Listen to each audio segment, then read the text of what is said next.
me forever on fire.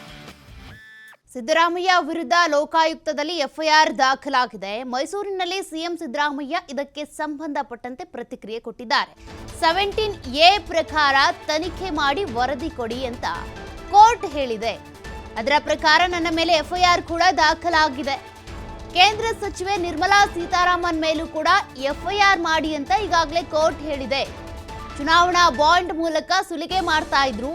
ಈಗ FIR ಆದ್ಮೇಲೆ ಅವ್ರು ರಾಜೀನಾಮೆ ಕೊಡ್ತಾರಾ? ಮೊದಲು ಕುಮಾರಸ್ವಾಮಿ, ನಿರ್ಮಲಾ ಸೀತಾರಾಮನ್ ಇವರನ್ನ ಅಧಿಕಾರದಿಂದ ಕೆಳಗಿಳಿಸ್ಲಿ, ಆಮೇಲೆ ಅವ್ರು ನನ್ನ ರಾಜೀನಾಮೆ ಕೇಳಲಿ ಅಂತ ಸಿಎಂ ಸಿದ್ದರಾಮಯ್ಯನವರು ಟಾಂಟ್ ಮಾಡಿದ್ದಾರೆ. ಅವರ ರಾಜೀನಾಮೆಗೆ ಬಿಜೆಪಿ ನಾಯಕರು ಆಗ್ರಹಿಸ್ತಾ ಇರೋದ್ರಿಂದ ಅದಕ್ಕೆ ಸಂಬಂಧಪಟ್ಟಂತೆ ಸಿದ್ದರಾಮಯ್ಯನವರು ಮೈಸೂರಿನಲ್ಲಿ ಪ್ರತಿಕ್ರಿಯೆ ಕೊಟ್ಟಿದ್ದಾರೆ. ಕೋರ್ಟ್ ತನಿಖೆಗೆ ಅಂತ ಅನುಮತಿ ಕೊಟ್ಟಿದೆ, ಎಫ್ಐಆರ್ ದಾಖಲು ಮಾಡೋದಕ್ಕೆ ಅವಕಾಶ ಕೊಟ್ಟಿದೆ, ಹಾಗಾಗಿ ದಾಖಲು ಮಾಡಿದ್ದಾರೆ. ಮೊದಲು ತನಿಖೆ ಆಗಿ ವರದಿ ಕೊಡ್ತಾರೆ, ಅದಾದ ಬಳಿಕ ನೋಡೋಣ ಅಂತ ಸಿದ್ದರಾಮಯ್ಯ ಹೇಳಿದ್ದಾರೆ. ನಿರ್ಮಲಾ ಸೀತಾರಾಮನ್ ಮೇಲೂ ಎಫ್ಐಆರ್ ಹಾಕೋರು. ಜನಪ್ರತಿನಿಧಿಗಳ ನ್ಯಾಯಾಲಯ ನಿರ್ಮಲಾ ಸೀತಾರಾಮನ್ ಚುನಾವಣಾ ಬಾಂಡ್ ಮೂಲಕ ಸುಲಿಗೆ ಮಾಡ್ತಿದ್ರಲ್ಲ, ಅದ್ರ ಮೇಲೂ ಎಫ್ಐಆರ್ ಹಾಕೋರು. ಈಗ ಎಫ್ಐಆರ್ ಆದ್ಮೇಲೆ ಅವರು ಕೊಡ್ಬೇಕಲ್ಲ ರಾಜೀನಾಮೆನ. ಬೆಳಿಗ್ಗೆ ಕೇಳಲಿ, ರಾಜೀನಾಮೆ ಕೊಟ್ಬಿಡು ಅಂತ ಕೇಳ್ತಾರೆ. ಬೆಳಿಗ್ಗೆ ನಾನು ಹೇಳಿದ್ದೆ ಇದನ್ನು ನಿಮಗೆ, ಬೆಳಿಗ್ಗೆ ಈ ವಿಷಯನ ಹೇಳಿದ್ದೆ ನಿಮಗೆ.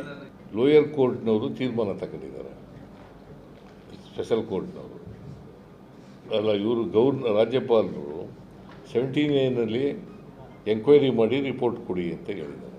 ಅದರ ಆಧಾರದ ಮೇಲೆ ಕೆಳಗಡೆ ಇಲ್ಲಿ ಕಂಪ್ಲೇಂಟ್ ಹಾಕಿದ್ರಲ್ಲ, ಅವರು 3 ತಿಂಗಳಲ್ಲಿ ರಿಪೋರ್ಟ್ ಕೊಡಿ, ತನಿಖೆ ಮಾಡಿ ರಿಪೋರ್ಟ್ ಕೊಡಿ ಅಂತ ಹೇಳಿ. ಈ ನಿರ್ಮಲಾ ಸೀತಾರಾಮನ್ ಮೇಲೂ ಎಫ್ಐಆರ್ ಹಾಕೋರು.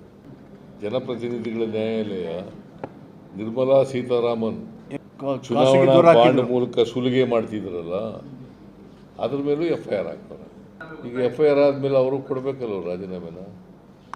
ಬೆಳಿಗ್ಗೆ ಕೇಳಲಿ, ರಾಜೀನಾಮೆ ಕೊಟ್ಬಿಡು ಅಂತ ಕೇಳ್ತಾರೆ. ಬೆಳಿಗ್ಗೆ ನಾನು ಹೇಳಿದ್ದೆ ಇದನ್ನು ನಿಮಗೆ, ಬೆಳಿಗ್ಗೆ ಈ ವಿಷಯನ ಹೇಳಿದ್ದೆ ನಿಮಗೆ.